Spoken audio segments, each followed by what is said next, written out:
On 22 May 1772, one revolutionary was born, who is also known as the father of modern India. Yes, I am talking about Sri Raja Ram Mohan Roy. Come, let's know his ideologies and how he brought a revolution in our country. So our story begins in the year 1757. It was the year when British East India Company defeated the Nawab of Bengal in a battle and established British Raj in India. It was the era when Indian society was extremely conservative. Superstitions, social evils, casteism and child marriages were common and abundant. Dowry practice was prevalent, and these are the things that we still get to see to some extent. There was also polygamy, means a man could have multiple wives. There was also the practice of sati prata, where if the husband of a woman died for any reason, the widow would then be cremated alive. It is said that at initially this practices was voluntary, means only those widows who wanted to be cremated with their husband would be cremated alive. But later this practice became compulsory, means society started to pressurize the widows that they have to be cremated alive. And all these social levels were justified by using religion, tradition and culture. So in such a social conditions, Raja Ram Mohan Roy was born. Raja Ram Mohan Roy was born into a rich Brahmin family. He completed his early education at a school in a village, after which he was sent to Patna, where he studied Persian and Arabic languages. He read the Quran and Sufi philosophy.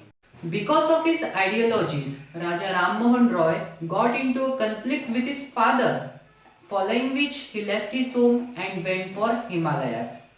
So if we overall see, Raja Ram Mohan Roy was having many knowledge about different languages, ideologies and philosophies.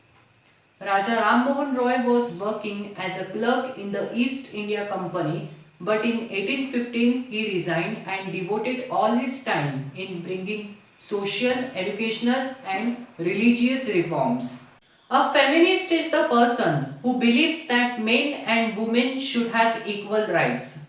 If we see by this logic, then Raja Ram Mohan Roy can be called as the first feminist of modern India, because he campaigned to end polygamy, child marriage and dowry. And in addition, he also pushed for girls' education, property rights for women and widow remarriage. But the thing Raja Ram Mohan Roy is mostly known for ending the practice of sati. It was 1811 when Raja Ram Mohan Roy's elder brother Jak Mohan died due to illness. He was already grieving with his death. Then he became shocked by seeing her sister-in-law. Her name was Alak Manjari. She bought a new sari. But why?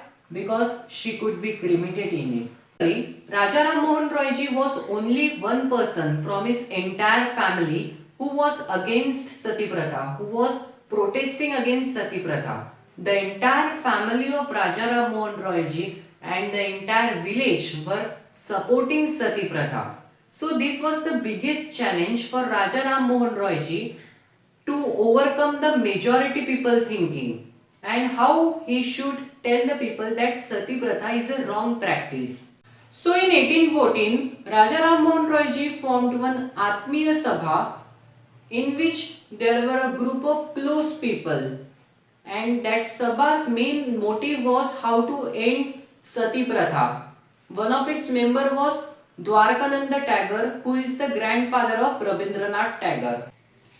In 1818, Raja Ram Mohan Roy wrote an article originally in Bengali language. In this article, he depicted the debate between two imaginary people on sati, and he presented strong arguments on both sides, one in favor of sati, the other against.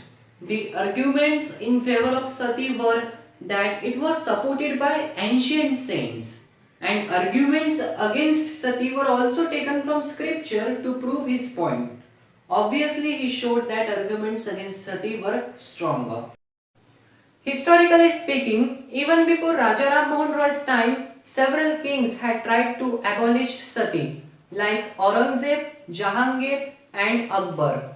And in French, Dutch, and in Portuguese, government had already abolished sati in their Indian colonies.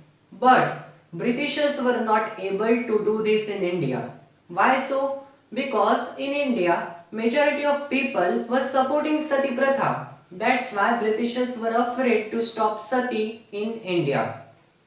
But when Raja Ram Mohan Roy published his article on sati pratha, everyone became astounded, means every people became shocked that how can a single person can speak so openly against sati. In addition to this, whenever any husband dies, Raja Ram Mohan Roy suddenly rushed to the cremation ground and he protect that widow girl. And he also explained to their family members that sati pratha is a wrong practice.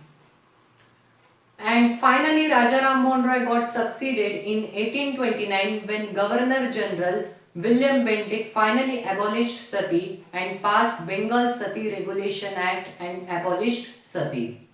But unfortunately, in 1833, Raja Ram Mohan Roy ji died in England. So thank you so much for watching this video. I really hope you have got about how Raja Ram Mohan Roy ji abolished sati pratha in India.